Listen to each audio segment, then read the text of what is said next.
బొత్స గారు నిండు అసెంబ్లీలో రాజశేఖర రెడ్డి గారిని చులకన చేసి మాట్లాడితే, విజయమ్మ గారిని అవమానిస్తే, ఆ రోజు నిండు సభలో విజయమ్మ మా అమ్మ కంటతడి పెట్టుకున్నారు. అప్పుడే కాదు, ఇంటికి వచ్చి కూడా ఆ రోజు చాలా బాధపడ్డారు. నేనే ప్రత్యక్ష సాక్షిని.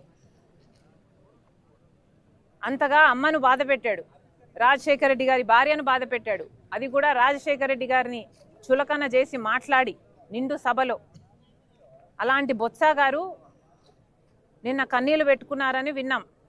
ఎందుకు పెట్టుకున్నారో నాకైతే తెలియదు, కానీ నిజంగా విజయమ్మను అంత బాధ పెట్టినందుకు పశ్చాత్తాపంతో కన్నీళ్లు పెట్టుకోవాల్సిన అవసరం నిజంగానే బొత్స గారికి ఉంది.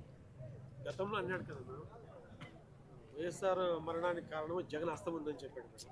అవన్నీ నాకు తెలియదన్నా, కానీ నిజంగానే ఇంతవరకు విజయమ్మకు క్షమాపణ చెప్పాడో లేదో చెప్పాల్సిన అవసరం కూడా ఉంది.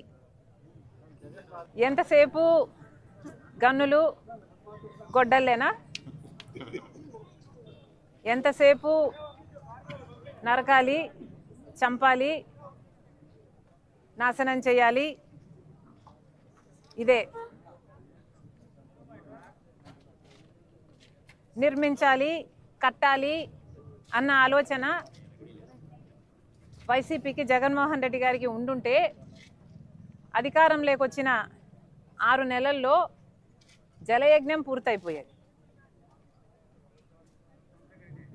కనీసం రాజధాని కోసము ఇటుక మీద ఇటుక కూడా పెట్టలేదు. అధికారంలోకి వచ్చిన కొన్ని రోజులకే ప్రజావేదిక అనుకుంటుంది, దాన్ని కూల్చేశారు. అప్పుడే అర్థం కావాల్సింది వీళ్ళ ఇంటెన్షన్ ఏమిటి అని. లాల్ మావి గన్నట అమరావతి బదులు మావి గన్ అంటున్నారు. ఇక పులివెందుల బదులు ఆవి గొడ్డలి అంటే సరిపోతుంది.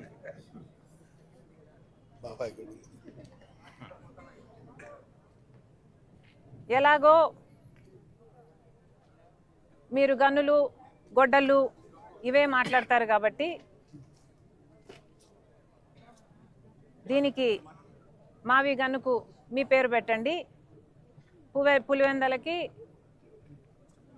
అవినాష్ పేరు మీద ఆవి గొడ్డలి పెట్టండి. మీ పేరులోనే ఉన్నాయి గన్ను, అవినాష్లో నాశనం. ఇంకా వేరే ఏం చెప్పాలి మీకు? అసలు మావి గన్ ఇంత అద్భుతమైన ఐడియా అయితే మరి మీరు అధికారంలో 5 సంవత్సరాలు ఉన్నారు కదా, మరి గాడిదలు కాసారా? ఎందుకు అమలు పరచలేదండి మావి గన్ను? మావి గన్ను నిజంగానే అంత అద్భుతమైన ఐడియా అయితే మీరు 3 రాజధానిలు అని ఎందుకన్నారు? మావి గన్ను ఎందుకు అమలు పరచలేదు? ఆ 5 సంవత్సరాలు గుడ్డిగుర్రాలకు పళ్ళు తోమారా లేక నిద్రపోయారా?